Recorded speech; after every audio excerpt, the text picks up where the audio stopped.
never gotten to play the villain.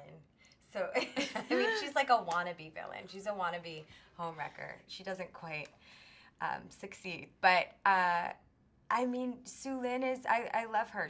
We meet her, and she is just starting to work with Elgin, you know, who's the Microsoft guru and the face of Microsoft. And I think she genuinely falls for him and his brain and sees like a crack in his marriage to Bernadette and really jumps at the opportunity to widen that distance between the two of them. And she's conniving and manipulative and opportunistic and like a delight. She's just so, you know, wrapped up so tight. And I think she's kind of a little bit of a freak, but she's trying to keep it together. So, yeah, it was a joy to play her. Do you relate to her in any way? Yeah, totally. I mean, she's more calculating than I am, probably because she's smarter than I am. Like, I could never be an administrator at Microsoft. Yeah, and I'm not nearly that Machiavellian. But hats off to her. I mean, she's trying to get hers, you know. I feel for her because I think there's just a lot of pain. But in terms of getting to play her for a couple days, it was dreamy. Well, a bit about Becky is, like you said, she's a scientist who's getting to do a little bit of field research on the way down to do her primary studies in Antarctica at Palmer Station. And I think where she fits into Bernadette's journey is Bernadette has now taken the first steps to remove herself from a sort of corrosive, that she feels this sort of place where she's lost and she's lost herself. And I think she goes and intentionally gets lost.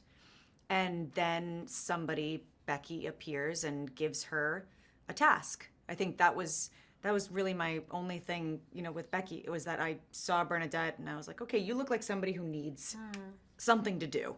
And it doesn't need to be grand or, you know, exciting. It just needs to be a task because you look untethered.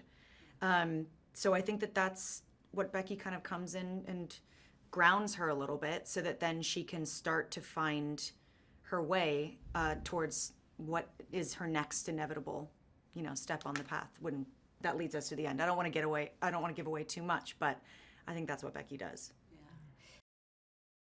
Rick's really wonderful in that he just lets people play. Totally. He's very encouraging. He's very, he wants to know your ideas. And really, I think he hires people that he just wants to inherently trust. Yes. Because there was, at least my experience with him, it was a lot of, I like what you're doing. What else do you want to try? And so it gave me the opportunity as an artist to just say, oh, well, maybe I want to try this. And then he was like, great. I'm so glad that you tried that on that take. And I ultimately don't even remember which ones he took, but I think it's really wonderful to get to have that experience as an actor, to really feel trusted, especially by somebody with his caliber of work. And yeah, to have Richard Linklater look at you and be like, what do you want to do? Yeah. I was like, good. Really? Yeah. Okay, cool. Let me try this. Yeah.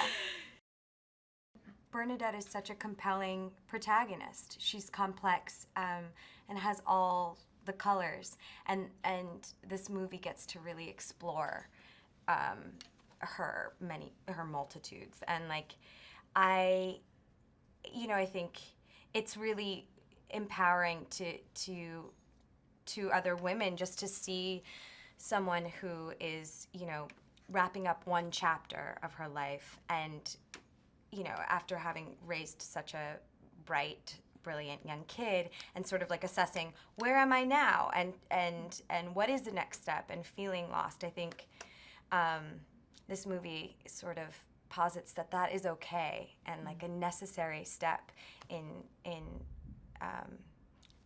our big long path, this weird experiment that is life. So to have Cate, who is like, you know, the GOAT, the greatest of all time, to get, you know, and have it Bernadette just makes so much sense to me. And she gives so much life and dimension to Bernadette. It's already written, but yeah, it's inspiring to watch.